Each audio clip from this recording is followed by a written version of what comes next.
Права покажите, где ваши права? Мои права в Конституции, где же еще? Здравия!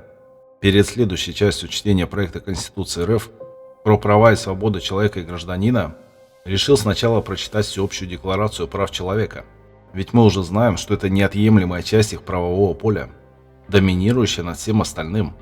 На сайте ООН очень много деклараций на все случаи жизни, и они часто короткие, не стесняйтесь их читать. Преамбулу сами осилите. Ее суть в том, что это последний юридический забор перед тем, как население начнет бунтовать за репрессии, которые они учиняют без остановки. Кстати, право на бунт прописано в международном праве. Если тебя угнетают, то можно. То есть нам уже лет 300 как можно. Статья 1. Все люди рождаются свободными и равными в своем достоинстве и правах. Они наделены разумом и совестью и должны поступать в отношении друг друга в духе братства. А вот теперь подумайте. Те, кто в комментариях ждут какой-то гражданской, кого вы собрались революционировать? Понимаю, эмоции от окружающего бардака. И не до всех сразу доходит. Если мы пройдемся по родовым веткам, то окажется, что каждый второй прохожий наш родственник. Какой-нибудь десятиюродный кто-то там. Серьезно хотите уничтожать свой род? Крайне негативно отношусь к таким вещам. Тем более, что все такие затеи в конечном счете перехватываются. И мы снова на том же месте, где и были. Вселенная отплатит той же монетой.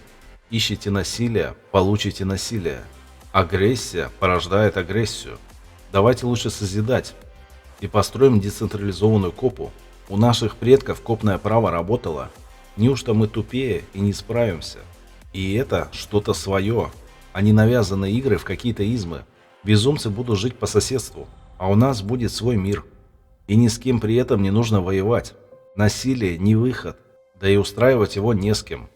Статья 2. Каждый человек должен обладать всеми правами и всеми свободами, провозглашенными настоящей декларацией, без какого бы то ни было различия, как то в отношении расы, цвета кожи, пола, языка, религии, политических или иных убеждений, национального или социального происхождения, имущественного, сословного или иного положения.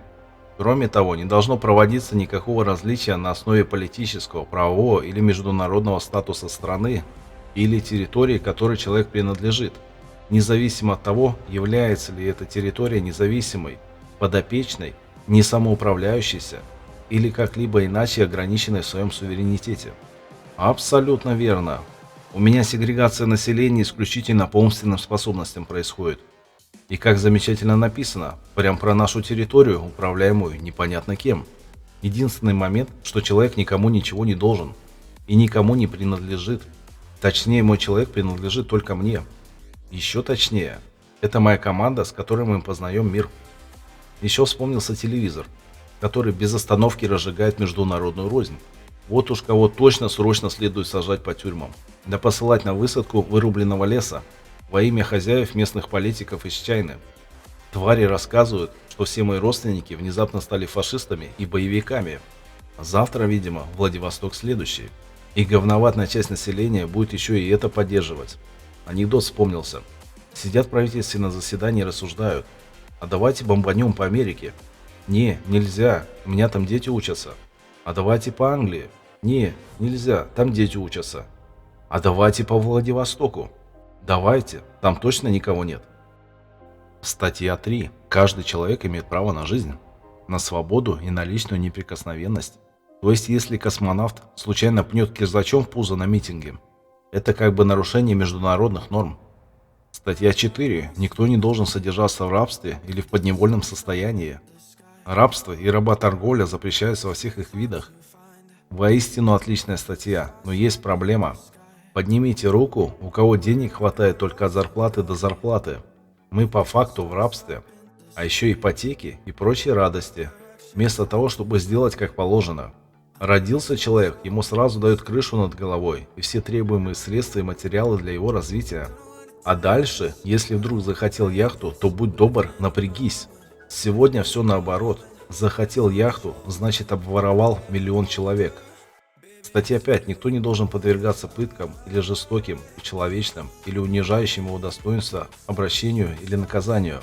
Не знаю, правда ли это, но апогей режима, когда набутыливали каких-то бедолаг в полицарне, это прям лицо режима. Где он, когда он так нужен?